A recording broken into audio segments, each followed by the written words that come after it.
স্বাধীনতা আন্দোলনে যোগ দেওয়ার অপরাধে তখন তিনি 6 মাস জেলে বন্দী।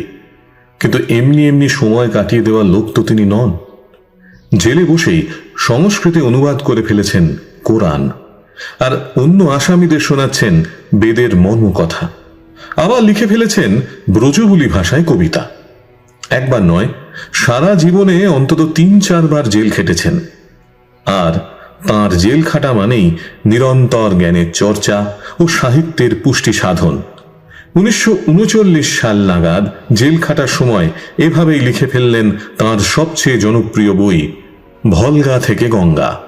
কয়েদির নাম রাহুল সাংকৃত্যায়ন। ভারত ভূখণ্ডকে যেসব মনীষী নিজ প্রতিভায় সমৃদ্ধ করেছেন তাদের মধ্যে অন্যতম রাহুল সাংকৃত্যায়ন। আসল নাম কেদারনাথ পাণ্ডে, বাবা গোবর্ধন পাণ্ডে, মা কুলবন্তী দেবী। জন্ম 1893 সালের 9 এপ্রিল উত্তরপ্রদেশের আজমগড় জেলার কনৈলা গ্রামের এক ব্রাহ্মণ পরিবারে। বাবা ছিলেন কৃষক, কিন্তু 5 বছর বয়সে রাহুল সাংকৃত্যায়ন উর্দু শিখতে ভর্তি হন স্থানীয় মাদ্রাসায়। বিয়ে অতি অল্প বয়সে, কিন্তু ধর্মই তাকে টানত বেশি। তাই 9 বছর বয়সে বেনারসের সাধু বাবার কাছে চলে যান। টিকতে না পেরে অবশ্য ঘরে ফিরে এসেছিলেন, কিন্তু 14 বছর বয়সে ফের ঘর ছাড়া। গন্তব্য কলকাতা। পকেট গড়ের মাঠ, চাকরিও নেই। ফের বাড়ি ফিরলেন। ফের 16 বছর বয়সে কলকাতা যাওয়া। এক তামাকের দোকানে কাজ জুটল। সাধুদের দলে ভিড়ে তামাকের পাশাপাশি অন্য নেশাও হলো, কিন্তু ভণ্ড সাধুদের সঙ্গ ভালো লাগলো না বেশি দিন। ফের বেরিয়ে পড়লেন। শূন্য পকেটে মাইলের পর মাইল হেঁটে, কখনো বিনা টিকিটের ট্রেনে চড়ে পৌঁছলেন হরিদ্বার। মাত্র 17 বছর বয়সেই দেখা হয়ে গেল 4 ধাম। ধর্মের ব্যাপারে প্রথম থেকেই যেমন একনিষ্ঠ ছিলেন, তেমনই ছিলেন ভণ্ডামির বিরোধী। সেবার অযোধ্যায় পৌঁছে দেখলেন এক কালী মন্দিরে পাঁঠা বলি হচ্ছে। দেবতার নামে জীব হত্যা আহত করে তাঁকে। পুরোহিতদের এই কার্যকলাপের প্রতিবাদ করলে পাল্টা কুৎসার শিকার হতে হয় রাহুল সাংকৃত্যায়নকে। আর্য সমাজের সঙ্গেও তিনি যুক্ত ছিলেন দীর্ঘদিন, কিন্তু প্রতিনিধি হিসেবে বিভিন্ন শাখা পরিভ্রমণের সময় অভ্যন্তরীণ কার্যকলাপ দেখে বিচলিত হন। পরে তার ধর্মীয় ভাবনায় বদল ঘটে অনেকটাই। আমৃত্যু পরিব্রাজক রাহুল সাংকৃত্যায়ন ভ্রমণ করেছেন তিব্বত, শ্রীলঙ্কা, রাশিয়া, জাপান, ইরান ও ইউরোপের বিস্তীর্ণ অঞ্চল।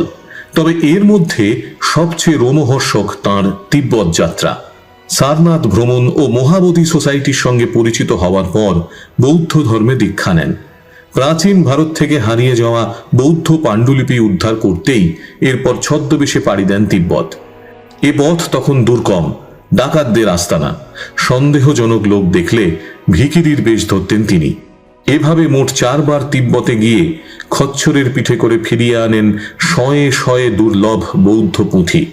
বর্তমানে সেগুলো সংরক্ষিত পাটনা মিউজিয়ামে। কেদারনাথ পাণ্ডের রাহুল সাংকৃত্যায়ন হয়ে ওঠার পেছনেও রয়েছে বৌদ্ধ প্রভাব। হিন্দু সাধু সঙ্গে যোগ দেওয়ার পর কেদারনাথ হয়েছিলেন রামউধার দাস। বৌদ্ধ ধর্মে দীক্ষা নেওয়ার পর বুদ্ধের পুত্র রাহুলের নামে নামাঙ্কিত হলেন তিনি। ধর্মপ্রাণ রাহুলের রাজনীতিতে বিশেষ আগ্রহ ছিল না, কিন্তু 1919 সালের 13 এপ্রিল জালিয়ানওয়ালাবাগের নৃশংস হত্যাকাণ্ড তাঁকে বিচলিত করে। তিনি রাজনীতিতে যোগ দিলেন। প্রথম জীবনে কংগ্রেস দলে থাকলেও পরে রাশিয়ায় গিয়ে মার্ক্সবাদে আকৃষ্ট হন। দেশে ফিরে কমিউনিস্ট পার্টিতে যোগ দেন। রাহুল সাংকৃত্যায়নের পাণ্ডিত্য সর্বকালেই বিরল বলা চলে। তিনি একাধারে হিন্দি, সংস্কৃত, পালি, তিব্বতী, রুশ, ফার্সি এবং ইংরেজি সহ প্রায় 36টি ভাষায় ব্যুৎপত্তি অর্জন করেছিলেন। বইয়ের পাশাপাশি বিভিন্ন ভাষার ভাষাকোষ রচনাতেও তার অবদান অনস্বীকার্য। হিন্দি সাহিত্যের পুনর্জাগরণে গুরুত্বপূর্ণ ভূমিকা পালন করেছেন। বৈচিত্র্যময় জীবনে লিখেছেন প্রায় 150টিরও বেশি গ্রন্থ। ইতিহাস, সমাজতত্ত্ব, দর্শন, জীবনী এবং ভ্রমণ কাহিনী সর্বক্ষেত্রেই ছিল অবাধ বিচরণ। তার উল্লেখযোগ্য বইগুলি হল দর্শন দিগদর্শন, কনৈলা কি কথা, সিংহ সেনাপতি।